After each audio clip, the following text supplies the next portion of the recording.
इस एडवेंचरस और मैजिकल कहानी की शुरुआत होती है एक बूढ़े आदमी को दिखाते हुए। ये बूढ़ा आदमी एक एल्केमिस्ट था। एल्केमिस्ट वो होते हैं जो अपनी अंदरूनी ताकतों की मदद से कुछ भी चीज क्रिएट कर सकते थे और डिस्ट्रॉय कर सकते थे। अब वो बूढ़ा अल्केमिस्ट रात के समय सुनसान रास्तों पर जा रहा होता है, तभी अचानक उसके सामने एक अजीब तरीके का आदमी आ गया था जिसके चेहरे पर क्रॉस का साइन बना हुआ था। वो दूसरा आदमी तो बूढ़े आदमी को एक फाइट के लिए चैलेंज करने लग जाता है। देखते ही देखते दोनों के बीच एक घमासान लड़ाई होने लगी थी। हालांकि बूढ़े अल्केमिस्ट के पास काफी सारा एक्सपीरियंस होता है इन सारी लड़ाइयों के बारे में, पर उस क्रॉस फेस्ड आदमी के पास बहुत सारी काली शक्तियां मौजूद थीं। बूढ़े अल्केमिस्ट को पता ही नहीं चल पाता कि आखिर वो इतनी सारी शक्तियों का सामना कैसे करेगा, और अब उन काली शक्तियों को सहन ना कर पाने के कारण उस बुरे आदमी ने बूढ़े अल्केमिस्ट को जान से मार दिया था। पर आखिर ऐसा हुआ क्यों, ये तो हमें थोड़ी देर में ही पता चल जाएगा। अब हमें रेलवे स्टेशन पर एडवर्ड नाम का एक आदमी दिखाया जाता है जो कि ट्रेन पकड़ने की कोशिश कर रहा था। एडवर्ड के साथ उसका छोटा भाई बेन भी होता है जो एक स्टील के कवच में मौजूद था।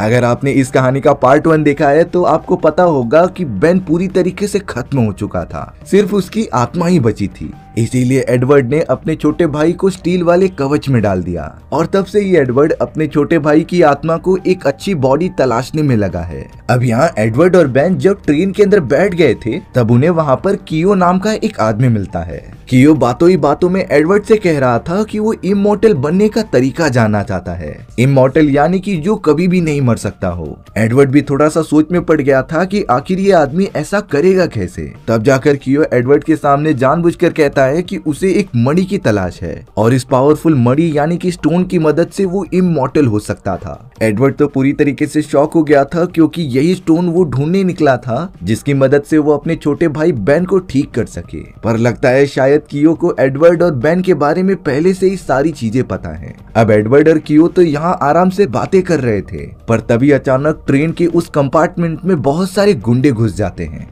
उन गुंडों ने तो वहां मौजूद सारे पैसेंजर्स को मारकर उनकी चीजें छीनना स्टार्ट कर दिया था। लेकिन सही समय पर वहां कियो जो कि एक राजकुमार था, उसके सारे बॉडीगार्ड्स आ चुके थे जो लगातार उन सारे गुंडों को मार मार कर ढेर करने लग जाते हैं। पर थोड़ी देर बाद ही कियो के बाकी सारे बॉडीगार्ड एडवर्ड और बेन पर भी हमला करने लग गए थे, क्योंकि शायद उन बॉडीगार्ड्स को लग रहा होगा कि ये दोनों भी हमारे दुश्मन हैं। एडवर्ड और बेन तो लगातार अपनी फाइटिंग टेक्निक्स का यूज करके खुद को प्रोटेक्ट कर रहे थे, पर वो सारे खतरनाक बॉडीगार्ड्स तो हमला करने से पीछे हटते ही नहीं। लड़ते लड़ते एडवर्ड और बॉडीगार्ड ट्रेन की एकदम टॉप पर चले जाते हैं। वहां पर तो उन दोनों का एक जबरदस्त फाइटिंग सीन चालू था, जिसमें कि शुरुआत में दोनों इक्वल लग रहे थे, पर उस बॉडीगार्ड ने एडवर्ड को धक्का देकर ट्रेन से गिराने की कोशिश की। तभी उस जगह पर एडवर्ड का एक साथी आ जाता है जिसने कि उसे पकड़ लिया था। जब उसने एडवर्ड को ऊपर खींचा तब एडवर्ड को पता चला कि ये उसका दोस्त नहीं बल्कि एक भेष बदलने वाला शैतान है जो बहुत ज्यादा पावरफुल था। लेकिन एडवर्ड को समझता नहीं कि ये उसकी मदद क्यों कर रहा है। अब तो यहाँ कियो के बॉडीगार्ड्स ने तो उस अनजान शैतान पर भी हमला करना स्टार्ट कर दिया था, लेकिन किसी भी हमलों का उस भेष बदलने वाले शैतान पर असर ही नहीं होता। तब जाकर एडवर्ड ने कियो को बताया कि तुम इसके ऊपर जितने भी चाहे उतने हमले कर दो, ये इमॉर्टल है जो कभी मरने ही नहीं वाला। कियो तो ये बात सुनकर एकदम शॉक हो जाता है कि इमॉर्टल लोग अभी भी पृथ्वी पर मौजूद हैं। कियो को तो अपनी आंखों पर विश्वास ही नहीं हो रहा था। अब यहाँ एडवर्ड और बेन को तुरंत ही पता चलता है कि उन बदमाश गुंडों ने ट्रेन की ब्रेक्स को फेल कर दिया है, और अब वो ट्रेन बहुत ही ज्यादा स्पीड में प्लेटफॉर्म की तरफ बढ़ रही थी। एडवर्ड और बेन जल्द से जल्द जाकर उन गुंडों को पकड़ लेते हैं और उन्हें एक जगह पर बांधकर ट्रेन को रोकने के लिए चले जाते हैं। लेकिन एक खुली जगह पर पहुंचते ही उन बॉडीगार्ड्स में से एक ने एडवर्ड और बेन को अचानक ट्रेन से नीचे ढकेल दिया था, नहीं तो वो ट्रेन प्लेटफॉर्म पर जाकर पूरा धमाका कर देगी, जिससे कि कई सारे मासूम लोगों की जानें जा सकती थी। इसीलिए एडवर्ड जो एक खुद एल्केमिस्ट था, वो ट्रेन की पटरियों को पकड़कर उसके अंदर अपनी सारी एल्केमिस्ट पावर ट्रांसफर करने लग जाता है, जिससे कि वो ट्रेन जिस प्लेटफॉर्म पर जाकर खत्म होती थी वहां की पटरियां ऊपर की तरफ उठने लगी थीं।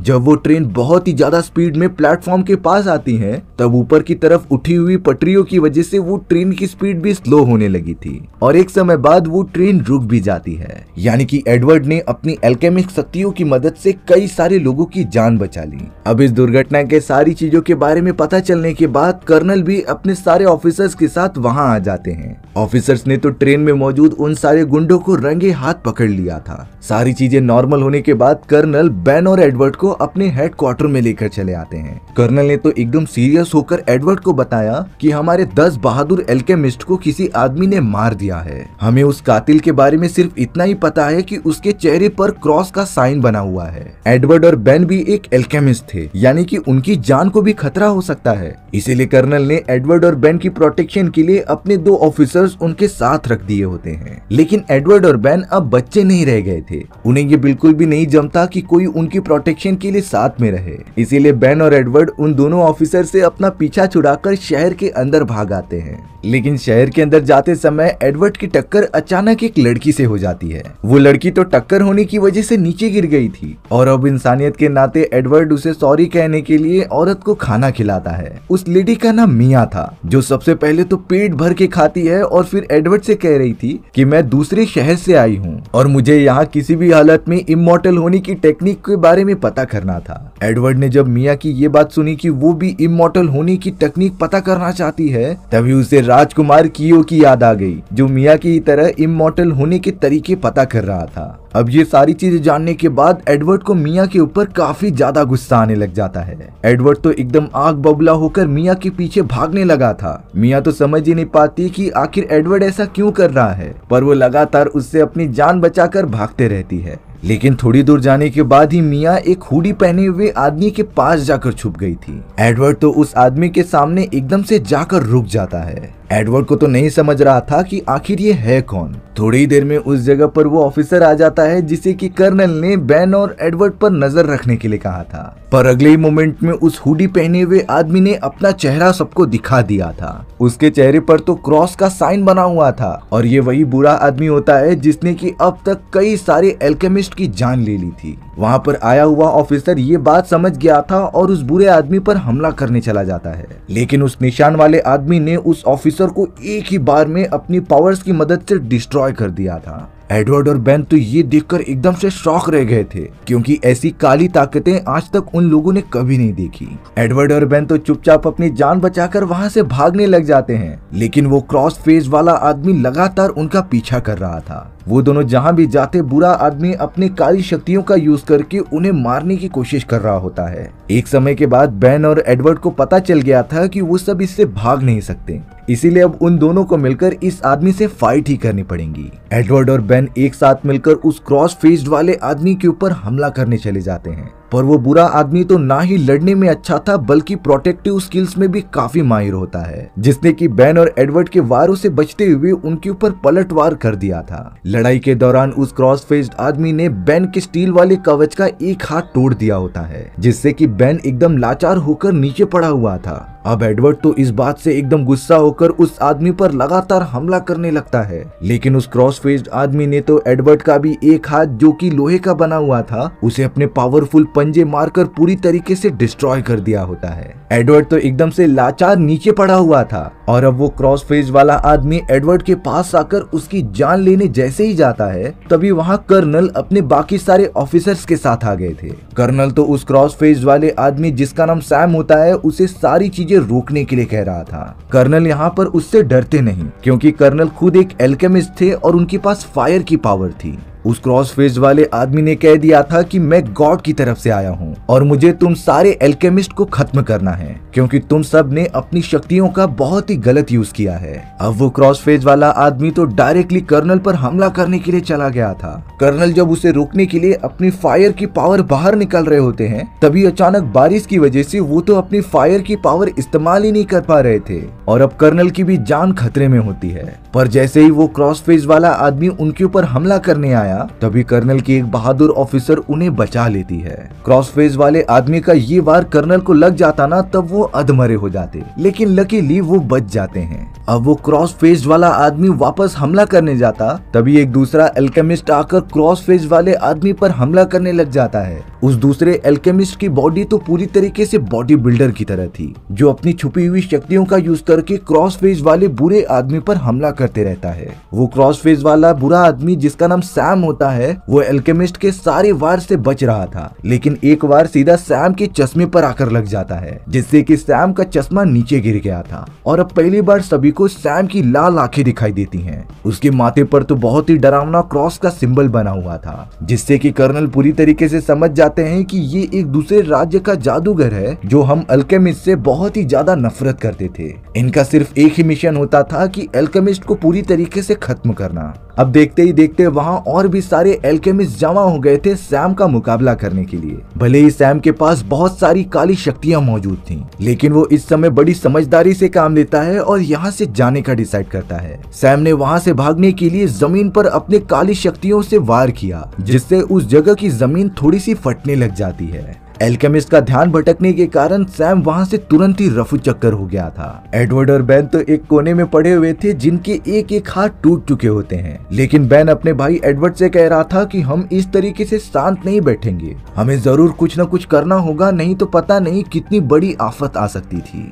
बेन अपने भाई एडवर्ड से कहता है कि भले ही हम मेरी बॉडी को ठीक करने में लगे हुए हैं, लेकिन अगर आज एडवर्ड को कुछ हो जाता तब आगे चलकर बेन को उसकी बॉडी मिल भी गई, वो अपने भाई के बिना रहकर क्या करेगा। एडवर्ड तो अपने छोटे भाई बेन की इस समझदारी वाली बात से बहुत ही ज्यादा खुश हो जाता है, यानी कि वो दोनों इस पूरी जर्नी में एक दूसरे के साथ ही रहने वाले हैं। अब वो कर्नल हेडक्वार्टर में आकर सभी ऑफिसर्स को सारी चीजें अच्छे से समझा रहा था। दरअसल कुछ सालों पहले हमारा शहर और पड़ोस वाले शहर के बीच अनबन हो गई थी। दूसरे वाले शहर के अंदर जो भी जादूगर रहा करते थे वो ऐसा समझते हैं कि ईश्वर द्वारा बनाई गई सारी प्रकृति की चीजों को कुछ भी चेंज नहीं करना चाहिए, और अगर कोई ऐसा करता है तब वो किसी पाप से बढ़कर नहीं है। हमारे शहर के लोग जो अल्केमिस्ट टेक्निक का यूज करते थे उसकी मदद से नेचर और बाकी सारी चीजों में चेंजेस आ रहे थे। ये सारी बातें उस दूसरे वाले शहर के लोगों को पता चल जाती हैं, इसीलिए वो दूसरा शहर हमारे दुश्मन बन गए और अल्केमिस्ट टेक्निक को पूरी तरीके से खत्म करने लगे।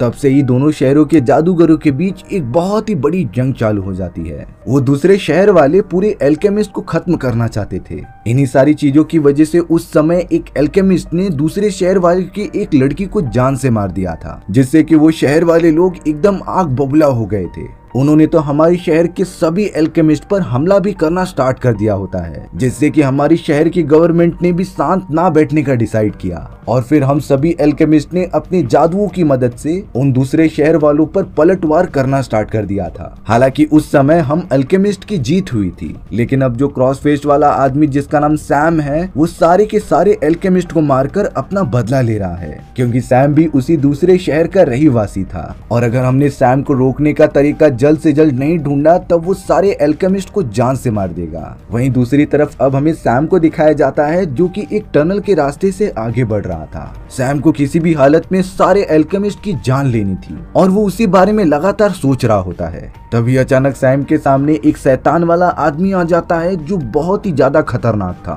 वो सैम को अपनी काली शक्तियों की मदद से मार कर खाना चाहता था, इसीलिए उस मोटे शैतानी आदमी ने अपने पेट में से नुकीले दांत बाहर निकाल लिए थे, लेकिन सैम ने सही समय पर अपनी काली शक्तियों का यूज किया और उस पूरे टनल को ही डिस्ट्रॉय कर दिया, जिससे कि वो उस शैतान वाले आदमी से दूर भागने में कामयाब हो जाता है। अब हमें दूसरी तरफ एडवर्ड को दिखाया जाता है जो अपनी एक फ्रेंड लिया के घर पर जा रहा था। दरअसल लिया ने ही एडवर्ड का वो लोहे का हाथ बनाया था जो शायद अब टूट चुका होता है। लिया तो ये देखकर एडवर्ड पर बहुत ज्यादा गुस्सा कर रही थी कि उसने अपना हाथ तोड़ दिया, लेकिन अब एडवर्ड लिया से रिक्वेस्ट करता है कि वो उसके लिए एक और लोहे का हाथ बना दे। लिया बिना कोई क्वेश्चन किए एडवर्ड के लिए नया हाथ बनाने में लग जाती है। कुछ घंटों तक लगातार काम करने के बाद उसका हाथ तैयार भी हो गया था। एडवर्ड तो अपने नए हाथ को लगाकर चला आता है अपनी मदर के कब्र के पास, पर तभी एडवर्ड बहुत ही ज्यादा शॉक हो गया था क्योंकि उसकी मुलाकात वहां पर उसके फादर से भी हुई थी। एडवर्ड उनसे इसीलिए गुस्सा होता है क्योंकि उसके फादर कई सालों पहले उनकी फैमिली को छोड़कर हमेशा हमेशा के लिए चले गए थे और आखिरकार इतने सालों बाद वापस आकर वो एडवर्ड को अपना बेटा कैसे कह सकते हैं। एडवर्ड इसी बात से अपने फादर से बहुत ही ज्यादा गुस्सा था। अब यहाँ हमें सैम दिखाया जाता है जो उस शैतान वाले आदमी से लड़ाई करते हुए बहुत ही ज्यादा जख्मी हो गया था। सैम का इलाज तो उसी शहर में रहने वाली मिया नाम की लड़की ने की थी जो सैम का पूरा ख्याल रख रही होती है। शायद मिया को लग रहा था कि उस समय जब एडवर्ड उसका पीछा कर रहा होता है तब सैम ने ही उसकी जान बचाई थी, लेकिन सैम तो इत्तेफाक से उस समय सिर्फ एडवर्ड और बेन को मारने आया था। अब सीन शिफ्ट होता है लिया की मेड और एडवर्ड को एक दूसरे से बात करते दिखाते हुए। लिया की मेड एडवर्ड से कह रही थी कि जल्द ही कुछ समय में इस शहर में बहुत ही बड़ी जंग होने वाली है और अगर तुम्हें खुद को और लिया को किसी भी तरीके से बचाना है तब तुम्हें रेगिस्तान के एक खुफिया इलाके में जाना पड़ेगा जहां पर बहुत ही पावरफुल हथियार छुपा कर रखे गए थे। उन हथियारों की मदद से तुम अपने आप और लिया को आसानी से प्रोटेक्ट कर पाओगे। मेड के ये सारी चीजें बताने पर एडवर्ड अकेला ही निकल पड़ता है सुनसान रेगिस्तान में। वो रेगिस्तान बहुत ही ज्यादा डरावना लग रहा था क्योंकि दूर दूर तक कोई दिखाई नहीं देता। अब एडवर्ड लगातार रेगिस्तान में चलते हुए एक बड़े से स्ट्रक्चर के पास पहुंच जाता है जहां अचानक बहुत सारे लोग एडवर्ड पर हमला करने लगे थे। एडवर्ड अपनी जान बचाकर एल्केमिस्ट टेक्निक का यूज करता है और उन सारे लोगों को ढेर करता जाता है। एडवर्ड को भी समझ नहीं आ रहा था कि आखिर ये लोग उसके ऊपर हमला क्यों कर रहे हैं। थोड़ी देर में उस जगह पर एक बूढ़ी औरत आ जाती है जिसने अपने सारे आदमियों को रुकने के लिए कहा था। वो एडवर्ड को बातचीत करने के लिए अपने पास बुलाती है। अब यहाँ सैम की हालत थोड़ी सी ठीक हो चुकी थी क्योंकि मिया ने उसे काफी अच्छी ट्रीटमेंट दी होती है, लेकिन सैम ने जब एकदम नॉर्मल होकर अपनी आंखें खोली तब उसके सामने उसके मास्टर खड़े हुए थे। मास्टर ने बड़े शांत तरीके से सैम को समझाया कि आखिर तुम इस तरीके से कब तक एल्केमिस्ट लोगों को मारते रहोगे, क्योंकि जिस जंग में तुम शामिल हो इसका कोई अंत नहीं होने वाला। लेकिन सैम को देखकर लग रहा था कि वो अपना डिसीजन इतनी आसानी से चेंज नहीं करने वाला। उसका मकसद था अपना बदला लेना सारे एल्केमिस्ट को मारकर, तो वो अपना ये काम करके रहेगा। मास्टर भी सैम को समझा समझा कर थक चुके थे।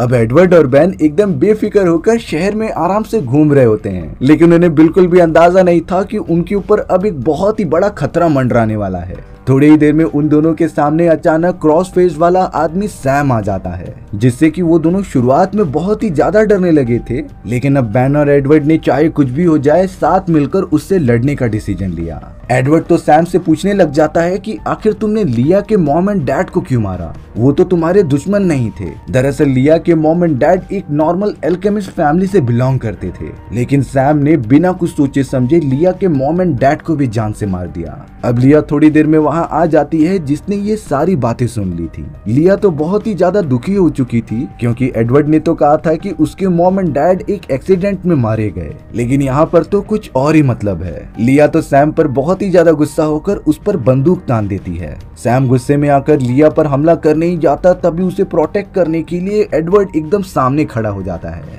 एडवर्ड कह रहा था कि चाहे कुछ भी हो जाए तुम लिया को चोट नहीं पहुंचा सकते। सैम को तो ये पूरा सीन देखकर अपने बड़े भाई की याद आ जाती है जिसने उसकी प्रोटेक्शन के लिए अपनी जान कुर्बान कर दी थी, और अब एडवर्ड उसी तरीके से लिया को प्रोटेक्ट कर रहा था। इसीलिए अब सैम हमला करने से एकदम रुक जाता है। वो तो अपने भाई की यादों के खातिर किसी को नुकसान न पहुंचाकर वहां से तुरंत चला जाता है। एडवर्ड तो जल्द से जल्द लिया को सेफ जगह पहुंचाकर अपने भाई बेन के साथ निकल पड़ा था सैम पर हमला करने के लिए। वो दोनों लगातार मिलकर सैम पर हमला करते ही जाते हैं क्योंकि ये एक अच्छा मौका था सैम को पूरी तरीके से खत्म करने का। सैम तो पहली बार उन दोनों के ऊपर पलटवार नहीं कर रहा था, इसीलिए अब एडवर्ड और बेन सैम के ऊपर लगातार हमला करते जा रहे थे। तभी अचानक उस जगह पर वही मोटा वाला शैतान आदमी आ जाता है जो शायद सैम पर हमला करके उसे मारने आया था, लेकिन ये काम इतना भी इजी नहीं होता। वो शैतान वाला आदमी जैसे ही सैम पर हमला करता तभी उस जगह पर राजकुमार कियो आकर उसे पूरी तरीके से पकड़ लेते हैं। उन्होंने तो शैतान वाले आदमी को पूरी तरीके से जकड़ लिया था जिससे कि वो अपने काले जादू की मदद से वहां से बाहर ना निकल पाए।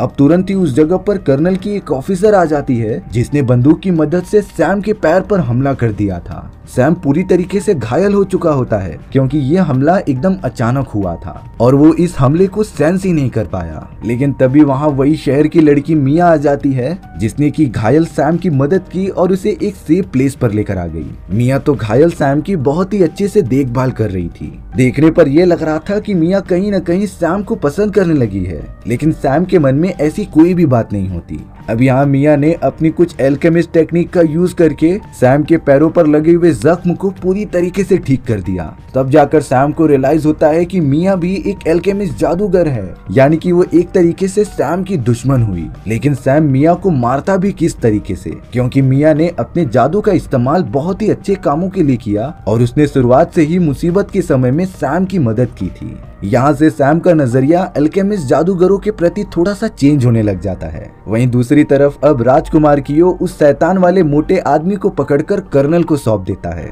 बेन और एडवर्ड भी वहीं पर मौजूद थे।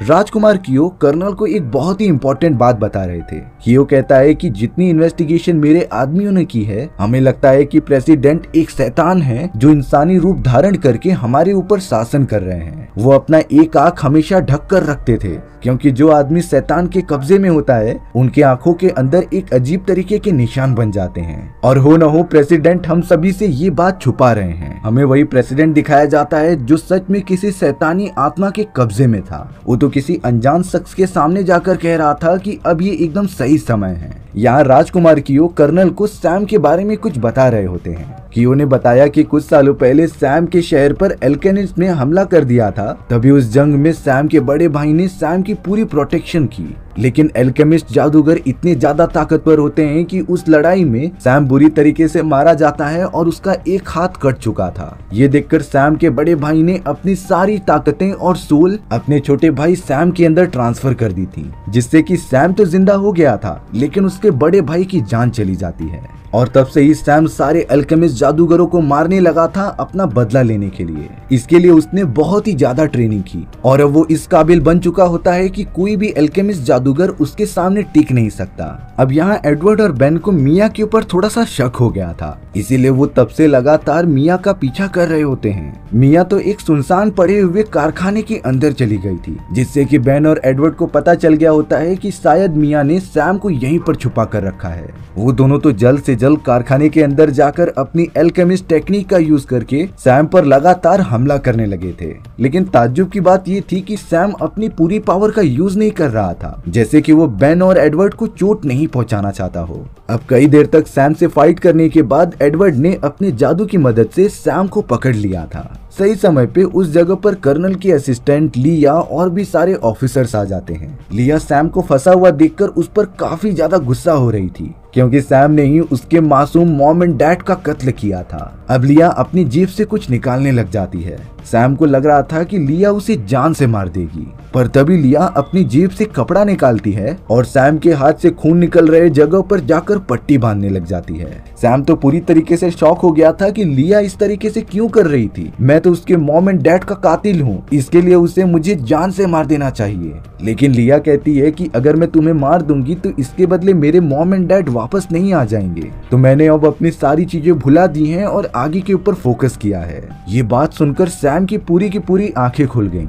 उसे अपनी गलती का एहसास होता है कि उसने लिया के बेगुनाह मॉम एंड डैड को मार दिया। और अब सैम को ये भी बात समझ में आ गई थी कि वो जो बदला लेने जा रहा था उसका कुछ मतलब ही नहीं है। भले ही वो सारे एल्केमिस्ट जादूगर को मार भी दे, लेकिन उसका मरा हुआ भाई और उसके सारे साथी जिंदा तो नहीं होंगे। इसीलिए अब सैम सारी चीजें समझकर एल्केमिस्ट जादूगर को ना मारने का डिसीजन लेता है। लेकिन थोड़े ही समय में उस जगह पर राजकुमार कियो भागता हुआ चला आ रहा था। दरअसल उसके पीछे वही मोटा शैतानी आदमी पहुंच जाता है जो राजकुमार कियो और बाकी सभी को अपनी शैतानी ताकतों से खत्म करना चाहता था। अब वहाँ उस शैतानी मोटे आदमी ने पहुंचकर चारों तरफ तबाही मचाना स्टार्ट कर दिया था। उसके ठीक सामने लिया मौजूद होती है, इसीलिए वो मोटा आदमी उसे मारने के लिए चला गया था। पर तभी लिया को बचाने के लिए सैम सामने खड़ा हो जाता है, जो अपनी मैजिकल पावर्स का यूज करके उस मोटे आदमी को दूर फेंक दे रहा था। पर अब उस जगह पर वही भेष बदलने वाला शैतान आ चुका था, जो उस मोटे शैतान को कहता है कि तुम्हें किसी को भी मारने का हक नहीं है।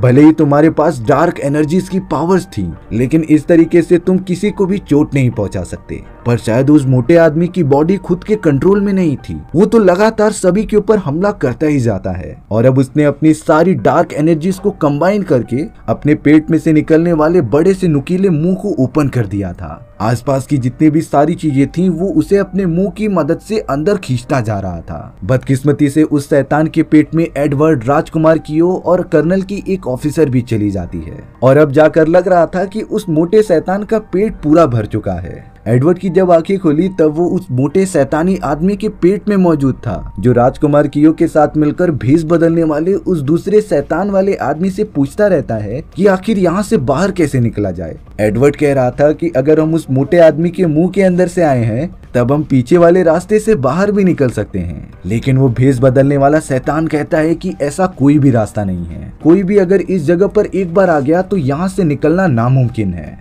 ये बात करते ही करते भेष बदलने वाला वो शैतान एकदम से हंसने लग जाता है और फिर अचानक वो अपने असली रूप में आने लगता है, जो था एक बहुत ही बड़ा और विशालकाय क्रिएचर। यानी कि वो मोटा वाला शैतान और भेष बदलने वाला शैतान एक टीम में मौजूद थे, जो एक एक करके सारे एल्केमिस्ट जादूगरों को खत्म कर देंगे।